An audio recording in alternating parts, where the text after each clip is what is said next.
नमस्कार, आप देख रहे हैं इंडिया टाइम्स और मैं हूं आपके साथ अमृता चौहान।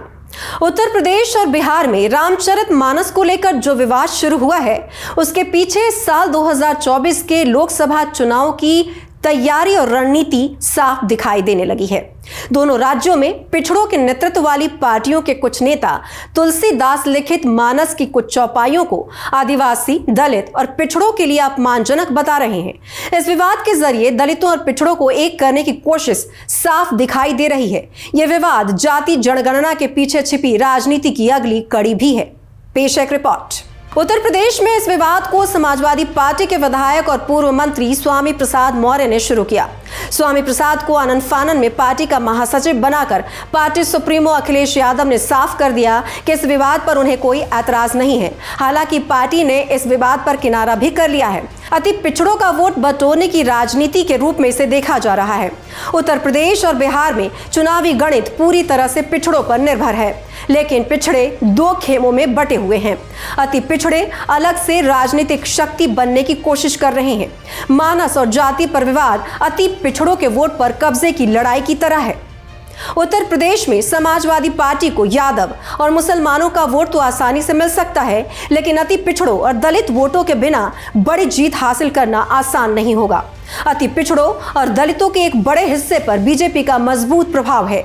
मानस के विरोध या जाति जनगणना के मांग के जरिए दलितों और अति पिछड़ों को बीजेपी के खेमे से बाहर करने की कोशिश दिखाई दे रही है। यह स्थिति बिहार में है। अति पिछड़ों और अति दलितों को एकजुट करके नीतीश कुमार 15 सालों से सत्ता में हैं, लेकिन पिछले कुछ सालों में अति पिछड़ों के कई नेता और पार्टियां खड़ी हो गई हैं। विधानसभा के पिछले चुनाव में नीतीश को इसका नुकसान उठाना पड़ा। उनकी पार्टी के विधायकों की संख्या घट गई और बीजेपी की ताकत बढ़ गई। सबसे पहले दक्षिण के द्रविड़ नेता रामास्वामी पेरियार ने तमिलनाडु में मानस और मनुस्मृति के खिलाफ आंदोलन शुरू किया। इस आंदोलन ने राज्य से कांग्रेस का हमेशा के लिए सफाया कर दिया और द्रविड़ पार्टियां राज्य की राजनीति पर हावी हो गईं।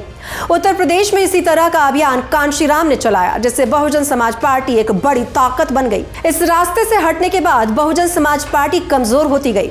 स्वामी प्रसाद मौर्य बहुजन समाज पार्टी और बीजेपी में भी रह चुके हैं। अति पिछड़ों के एक वर्ग पर उनका अच्छा प्रभाव है। मानस और मनुस्मृति विवाद को इसकी काट के रूप में देखा जा रहा है। दोनों राज्यों में पिछड़ों की आबादी 60 से 70% होने का अनुमान है। इसमें अति पिछड़े 40 से 50% बताए जाते हैं। जाहिर है कि उनका वोट निर्णायक है, लेकिन पिछड़ी जातियां आपस में भी बटी हुई हैं। बिहार में बीजेपी अब भी सवर्ण जातियों के दबदबा वाली पार्टी मानी जाती है। 2014 के मोदी लहर को छोड़ दें तो बीजेपी हमेशा नीतीश कुमार की बैसाखी पर निर्भर रही है। 2015 के विधानसभा चुनाव में नीतीश और लालू की पार्टी के साथ आते ही बीजेपी की मुश्किलें बढ़ने लगी, लेकिन 2019 के लोकसभा और 2020 के विधानसभा चुनाव में नीतीश के साथ होने के कारण बीजेपी की स्थिति बेहतर हो गई। इसका एक बड़ा कारण बीजेपी को अति पिछड़ों का समर्थन था। अब फिर से नीतीश और लालू की पार्टियां एक साथ हैं। यह अपने आप में एक बड़ी चुनौती है। उत्तर प्रदेश में भी बहुजन समाज पार्टी का अति पिछड़ा आधार खिसक कर अखिलेश के साथ चला जाए तो बीजेपी का यह गढ़ भी दरक सकता है।